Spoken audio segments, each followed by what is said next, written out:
Hello दोस्तों, कैसे हो? आपका स्वागत है त्रिपाण स्टडी सेंटर में। आज जो हम करने जा रहे हैं ज्योग्राफी के चैप्टर, यानी ज्योग्राफी जो भूगोल है, ये अत्यंत महत्वपूर्ण चैप्टर होने वाला है, क्योंकि इसमें हम भूगोल के विषय में बहुत ही विस्तार पूर्वक चर्चा करेंगे। चलिए देखते हैं हमारा आज टॉपिक क्या है। शीतोष्ण कटिबंधीय घास भूमि जीवोम्स काफ़ी महत्वपूर्ण है, क्योंकि शीतोष्ण कटिबंधीय घास भूमि जीवोम्स काफ़ी महत्व रखता है। अगर हम इसके पहले ही पॉइंट की बात करें, भौगोलिक पृष्ठभूमि, जो कि हम सबकी बात करते हैं, जो कि काफ़ी महत्वपूर्ण रहता है, तो भौगोलिक पृष्ठभूमि जानना काफ़ी महत्वपूर्ण रहेगा। शीतोष्ण कटिबंधीय घास जो है भूमियों दो विशिष्ट स्थानों पर स्थित है। एक जो है उत्तरी गोलार्ध में महाद्वीपों के आंतरिक भागों में, और दक्षिणी गोलार्ध में जो है महाद्वीपों के सीमांत प्रदेशों में पाई जाती है। तो ये काफ़ी महत्वपूर्ण बात आती है कि उत्तरी गोलार्ध में जो है महाद्वीपों के आंतरिक भागों में और दक्षिणी गोलार्ध में महाद्वीपों के सीमांत प्रदेशों में पाया जाता है। इसलिए दक्षिणी गोलार्ध की जो है शीतोष्ण कटिबंधीय घास भूमियों की जलवायु उत्तरी गोलार्धों की घास भूमियों की अपेक्षा काफ़ी संतुलित रहती है। तो काफ़ी महत्वपूर्ण बात यहाँ आता है कि दक्षिणी गोलार्ध की शीतोष्ण कटिबंधीय घास भूमि की जलवायु उत्तरी गोलार्ध की जो है घास भूमि की अपेक्षा संतुलित रहती है, क्योंकि इसके तट के समीप होने के कारण इन पर जो है समुद्री प्रभाव अधिक रहता है। यानी तट के निकट होने के कारण इस पर समुद्री प्रभाव काफ़ी अधिक देखने को मिलता है।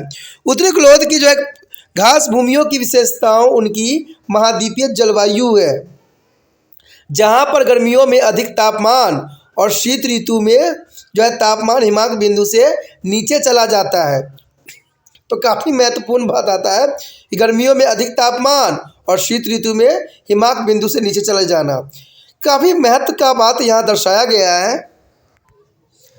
हालांकि जो देखा जाए तो दक्षिण गोलार्ध की जो घास भूमियों तट के साथ स्थित है, परंतु ये ऊंचे तटवर्गीय पर्वतों के जो है विविध छाया क्षेत्रों में स्थित होती है, और इसलिए यहाँ पर वर्षा बहुत ही कम होती है।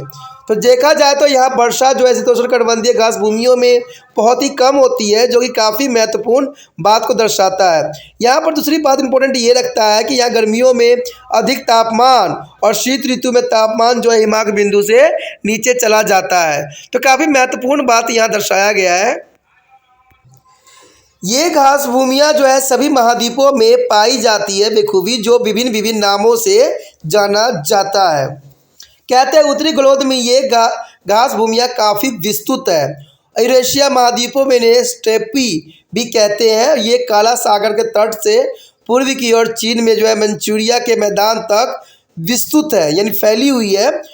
उत्तरी अमेरिका में ये घास भूमियाँ काफ़ी बड़े क्षेत्र पर फैली हुई है तथा इन्हें यहाँ जो है पेरिस भी कहते हैं, यानी ये काफ़ी क्षेत्र में फैला हुआ है, और इसका नाम जो उस क्षेत्र में पड़ा हुआ है वो पेरी कहते हैं। और ये क्षेत्र रॉकी पर्वत और महान झीलों के बीच में विस्तृत है।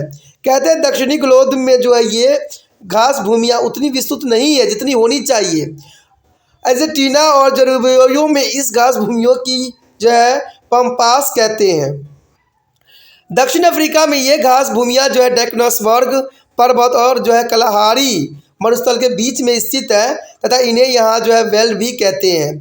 ऑस्ट्रेलिया में इन घास भूमियों को जो है डायोनस भी कहते हैं तथा ये दक्षिणी ऑस्ट्रेलिया में जो है मरे डार्लिंग्स नदियों की द्रोणी में स्थित है, और ये सभी जो है घास भूमियाँ शीतोष्ण कटिबंधीय में स्थित है, इसलिए इन्हें जो है शीतोष्ण कटिबंधीय जो है घास भूमि के नाम से भी जाना जाता है।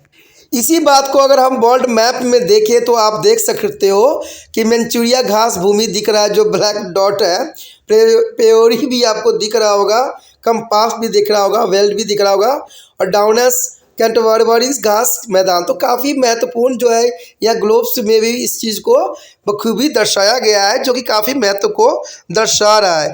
देखा जाए तो अगर भारत में तो इस क्षेत्र का कहीं भी कोई स्थान नहीं है। यहाँ पर अगर हम बात करें दूसरा पॉइंट का, तो यहाँ पर यही बात आता है कि प्राकृतिक वनस्पतियाँ एवं प्राणी जीवन। तो काफ़ी महत्वपूर्ण पॉइंट है, प्राकृतिक वनस्पति एवं प्राणी जीवन। तो देखा जाए तो इन क्षेत्र में जो है प्राकृतिक वनस्पति कहते हैं यहाँ पर वर्षा की मात्रा इतनी कम होती है कि पेड़ नहीं उग सकते। तो अब देखिए, कहते हैं अगर वेजिटेशन अगर बढ़ाना है तो कहते हैं बरसात काफ़ी महत्वपूर्ण अपना स्थान रखता है, लेकिन इस क्षेत्र में देखा जाए तो यहाँ पर वर्षा की मात्रा होती ही नहीं है, होती है तो बहुत ही कम होती है। तो यहाँ पर पेड़ उगना संभवतः ही नहीं रह जाता, परंतु वर्षा की मात्रा घास के उगने के लिए पर्याप्त होता है। देखिए पेड़ पौधे तो अधिक ग्रोथ नहीं कर सकते, लेकिन घास के जो है उगने के लिए पर्याप्त वर्षा यहाँ पर हो जाती है।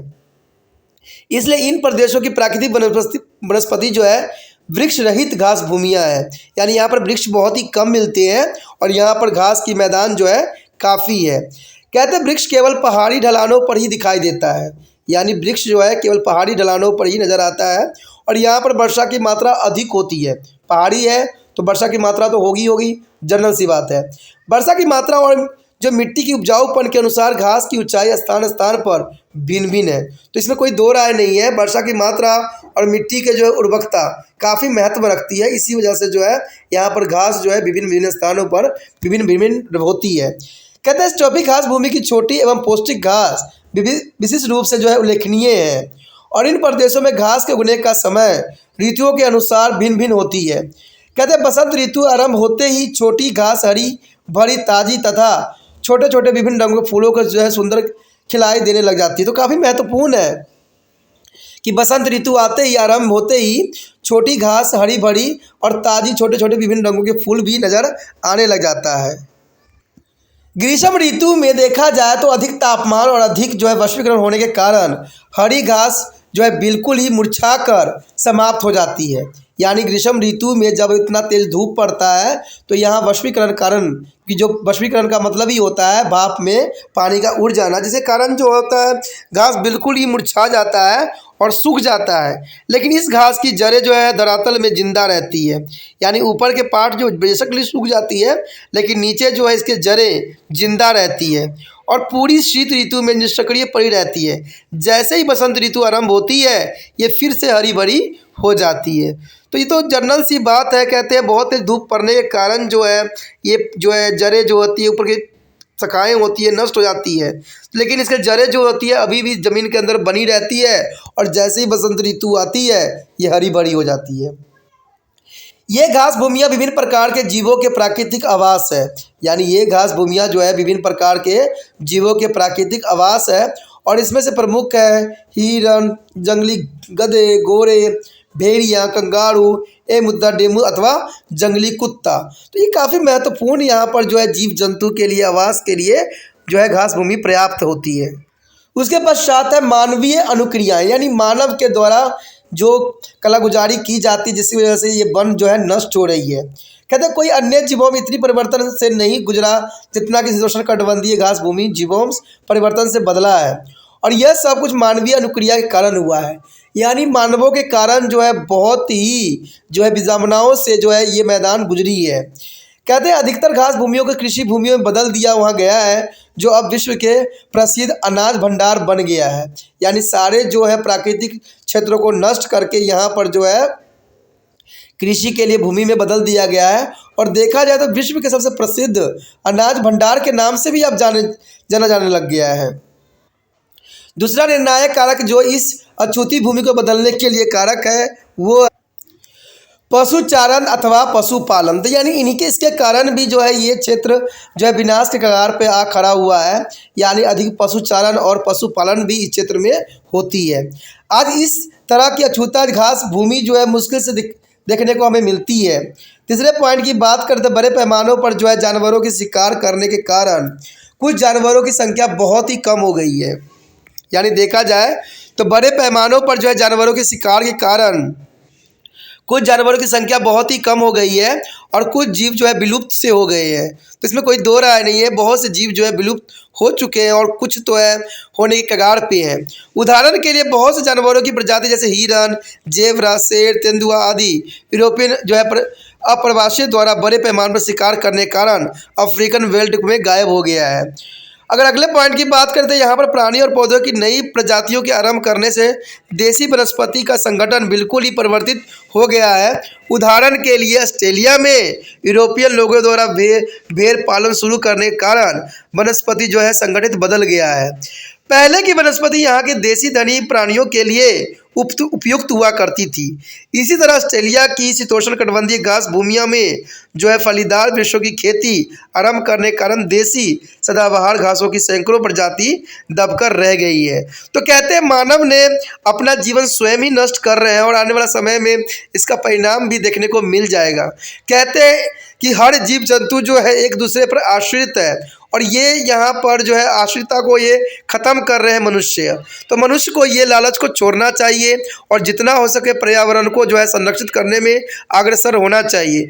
आप ये सोच रहे होंगे कि पर्यावरण को तो सरकार ने हर तरह से रूल रेगुलेशन से बना दिया है और इसकी संरक्षण भी हो रही है, लेकिन ऐसा कुछ भी नहीं है। कोई संरक्षण नहीं हो रहा है और किसी तरह के जो है कार्य भी नहीं हो रहा है। अगर ऐसा होता तो विश्व में जो है ग्लोबल वार्मिंग इतनी नहीं बढ़ती जितनी आज के समय में बढ़ गई है। तो ये काफ़ी महत्वपूर्ण टॉपिक था।